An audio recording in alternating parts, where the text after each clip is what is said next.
نماز جنازہ کے مخصوص احکام اور مسائل۔ تو ذہن نشین فرما لیں، نماز جنازہ فرض کفایہ ہے، ایک فرض عین ہوتا ہے اور ایک فرض کفایہ۔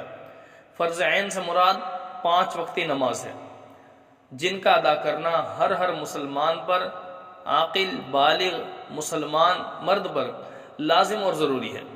اسی طرح عورتیں ہیں تو ان پر بھی لازم ہے۔ اگر جماعت کے ساتھ ادا نہ کی گئی تو انفرادی ادا کرنا ضروری ہے، ورنہ جو انسان ادا کر لے گا وہ ثواب پالے گا، جو نہیں ادا کرے گا وہ گناہگار ہوگا۔ جبکہ فرض کفایہ، نماز جنازہ فرض کفایہ ہے، اور فرض کفایہ کا مطلب یہ ہے کہ پورے علاقے کی طرف سے چند افراد بھی ادا کر لیں گے تو سب کی طرف سے ادا ہو جائے گا، لیکن اگر کوئی بھی ادا نہیں کرتا تو سب کے سب گناہگار شمار ہوں گے۔ اور دوسرا یہ کہ اگر ایک بندہ جماعت کے ساتھ نہ پڑھ سکا نماز جنازہ تو انفرادی نہیں پڑھے گا۔ ہاں یہ کہ اگر کوئی میت کے جو وارثین میں سے کوئی رہ گیا، سفر سے اب آ رہا ہے اور وہ نہیں ادا کر سکا جنازہ تو وہ ادا کر سکتا ہے اکیلا، ٹھیک ہے۔ اور رہی بات، نماز جنازہ کے لیے 2 قسم کی شرطیں ہیں، ایک وہ جن کا میت کے اندر پایا جانا ضروری ہے، اور دوسری شرطیں وہ ہیں جن کا نماز پڑھنے والوں میں پایا جانا ضروری ہے۔ تو پہلے نماز پڑھنے والوں میں کن کن شرطوں کا ہونا ضروری ہے، تو ذہن نشین فرما لیں، وہی احکام، وہی ساری شرائط جو عام نمازوں کے لیے ہیں، وہ ساری کی ساری شرائط نماز جنازہ پڑھنے والوں کے لیے بھی ہیں۔ یعنی کپڑوں کا پاک ہونا، بدن کا پاک ہونا، وضو کی حالت میں ہونا، ٹھیک ہے، اسی طرح یہ قبلے کی طرف ہونا، سطر کا چھپانا وغیرہ۔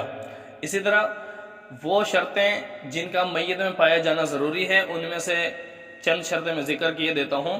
پہلی شرط یہ ہے کہ میت کا مسلمان ہونا شرط ہے۔ اگر میت مسلمان ہوگی تو اس کی نماز جنازہ پڑھا جائے گا، اور اگر میت مسلمان نہیں ہے تو اس کے نماز جنازہ نہیں پڑھا جائے گا۔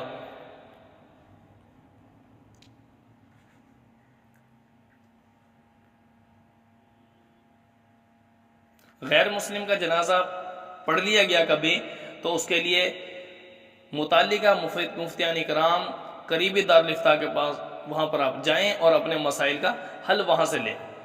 نمبر 2، میت کے جسم کا، یعنی میت کے بدن کا چھپا ہونا، اتنا جو میت کا سطر بنتا ہے۔ اب مرد کا سطر کتنا ہے، وہ ناف سے لے کر گھٹنوں تک یہ سطر ہے، جس کو چھپانا ہر صورت میں ضروری ہے۔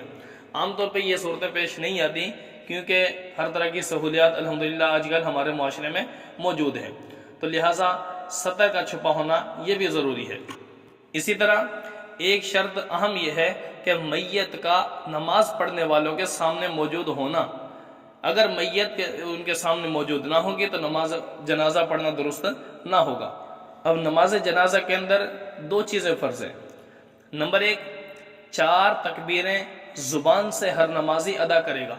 امام جب 4 مرتبہ اللہ اکبر کہے گا تو پیچھے جتنے بھی مقتدی ہیں، ہر مقتدی نے اپنی زبان سے ادا کرنا، یہ اس پر لازم ہوگا کہ 4 مرتبہ امام کے ساتھ اللہ اکبر کہے۔ اگر وہ اللہ اکبر پورا 4 دفعہ نہیں کہتا تو اس کی نماز ٹھیک نہیں ہوگی۔ اور دوسرا فرض نماز جنازہ کے اندر کہ نماز جنازہ کو کھڑے ہو کر پڑھنا، یہ بھی فرض ہے۔ اگر ایک بندہ معذور ہے، شرعی عذر ہے، اس کو کھڑا نہیں ہو سکتا، اس کا ایک علیحدہ مسئلہ ہے، لیکن جو بندہ کھڑا ہونے پر قادر ہے تو اس کو کھڑا ہو کر نماز جنازہ پڑھنا لازم اور ضروری ہے۔ یہ مسئلہ میں نے اس لیے عرض کر دیا ہے کھڑا ہونے کا۔ عام طور پر بعض حضرات ایسے ہیں کہ جو نماز 5 وقتی نماز بیٹھ کر پڑھتے ہیں یا کرسی پر پڑھتے ہیں، تو ان کو ذرا تھوڑا سا اس مسئلے کا خاص خیال رکھنا پڑے گا کہ کھڑا ہونا وہ کوئی مشکل نہیں، کیونکہ نماز جنازہ میں نہ رکوع ہے نہ سجدہ ہے، ٹھیک ہے۔ تو کھڑا ہونا اس کے لیے مشکل نہیں، کیونکہ جو چلنے پر قادر ہے تو کھڑا ہونے پر بھی قادر ہے، ٹھیک ہے۔ جو چل پھر سکتا ہے تو کیا کھڑا نہیں ہو سکتا؟ تو نماز جنازہ مختصر سی نماز ہے، چند لمحات، 1 سے 1.5 منٹ 2 منٹ کی نماز، تو اس میں کھڑا ہونا اگر کسی بندے کے لیے مشکل نہیں ہے تو بجائے کرسی وغیرہ پہ بیٹھنے کے وہ بھی کھڑا ہو کر پڑھے تو یہ زیادہ بہتر ہے۔ اور اگر واقعی عذر ہے، نہیں کھڑا ہو سکتا تو بیٹھ کر نماز ادا کر لیں، ورنہ جو بندہ کھڑا ہو سکتا ہو تو اس کو کھڑا ہو کر نماز ادا کرنی چاہیے۔ اور 3 چیزیں نماز جنازہ کے اندر مسنون ہیں۔ نمبر 1، پہلی تکبیر کے بعد ثنا پڑھنا، اللہ تعالیٰ کی تعریف کرنا، سبحانک اللہم و بحمدک و تبارک اسمک و تعالی جدک ولا الہ غیرک، اور بعض جگہ پہ وجل ثناؤک کا لفظ بھی آتا ہے تو وہ بھی پڑھ لیا جائے تو اس میں بھی کوئی حرج نہیں۔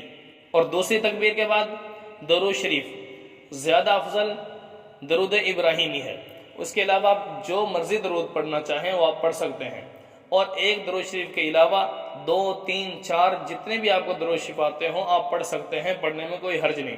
ہاں اگر آپ نے درود شریف جلدی پڑھ لیا، امام نے بھی اگلی تکبیر نہیں کی، تو آپ ایک درود شریف کے بجائے زیادہ درود شریف بھی پڑھ سکتے ہیں۔ اور تیسری تکبیر کے بعد میت کے لیے دعا ہے، اگر وہ میت بالغ ہے، مرد ہو یا عورت ہو، تو اس کے لیے دعا ہے اللہم اغفر لحینا و میتنا و شاہدینا و غائبینا و صغیرنا و کبیرنا و ذکرنا و انثانا اللہم من احییتہ منا فاحیہ علی الاسلام ومن توفیتہ منا فتوفہ علی الایمان۔ لیکن اگر وہ میت نابالغ ہے، اگر وہ نابالغ لڑکا ہے تو اس کے لیے علیحدہ دعا ہے اللہم اجعلہ لنا فرطا واجعلہ لنا اجرا وزخرا واجعلہ لنا شافعا ومشفعا۔ اسی طرح اگر وہ میت نابالغ لڑکی ہے تو اس کے لیے دعا ہے اللہم اجعلہا لنا فرطا واجعلہا لنا اجرا وزخرا واجعلہا لنا شافعا ومشفعا۔ اور چوتھی تکبیر کے بعد سلام ہے۔ تو گویا نماز جنازہ کے اندر 2 چیزیں فرض ہیں، نمبر 1 4 تکبیریں کہنا، اور نمبر 2 کھڑے ہو کر پڑھنا، اور 3 چیزیں مسنون ہیں، نمبر 1 پہلی تکبیر کے بعد ثنا پڑھنا، دوسری تکبیر کے بعد درود شریف پڑھنا، اور تیسری تکبیر کے بعد میت کے لیے دعا کرنا۔